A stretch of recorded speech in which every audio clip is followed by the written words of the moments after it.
Advani రాజీనామాతో ఉలిక్కిపడ్డ BJP నిమిషాల వ్యవధిలోనే నష్ట నివారణ చర్యలు మొదలుపెట్టింది. అద్వానీ సన్నిహితులు ఒకరి తర్వాత ఒకరు ఆయన ఇంటికి వెళ్లారు. దూరంగా ఉన్నవారు ఫోన్లో మాట్లాడారు. ఆయన సేవలు పార్టీకి అవసరమని, పదవులకు రాజీనామా చేయొద్దని కోరారు.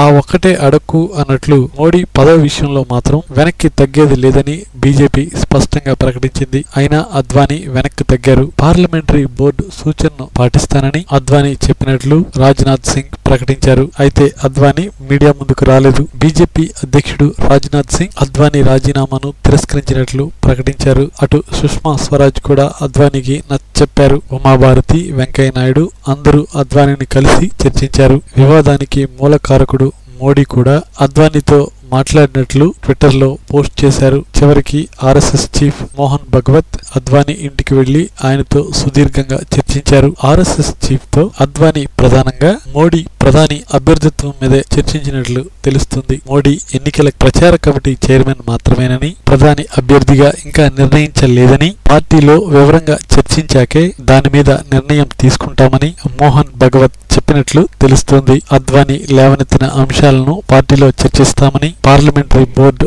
త్వరలోనే సమావేశం అవుతుందని రాజ్నాథ్ సింగ్ చెప్పారు. నరేంద్ర మోడీ కూడా రాజీనామా ఉపసంహరణపై సంతోషాన్ని వ్యక్తం చేశారు. ఒకవైపు అద్వానీ ఇంట్లో చర్చలు జరుగుతుండగానే ఒకవైపు నరేంద్ర మోడీ ఎన్నికల ప్రచార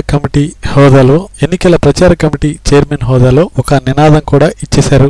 వన్ ఇండియా బెస్ట్ ఇండియా అంటూ శంఖాన్ని పూరించారు. మొత్తం మీద అద్వానీకి నచ్చచెప్పడానికే బీజేపీ, ఆర్ఎస్ఎస్ ప్రయత్నించాయి తప్ప మోడీ విషయంలో వెనక్కి తగ్గడానికి సిద్ధంగా లేవని స్పష్టంగా తెలుస్తుంది. జరగబోయే పార్లమెంటరీ బోర్డు సమావేశం విషయంలో అద్వానీ ఏ అంశాలపై చర్చ పెడతారో, బోర్డు ఎలా స్పందిస్తుందో చూడాలి. నరేంద్ర మోడీ బండి మాత్రం ఆల్రెడీ పట్టాలెక్కేసింది. దాన్ని దింపటం మాత్రం కష్టసాధ్యంగానే కనిపిస్తుంది.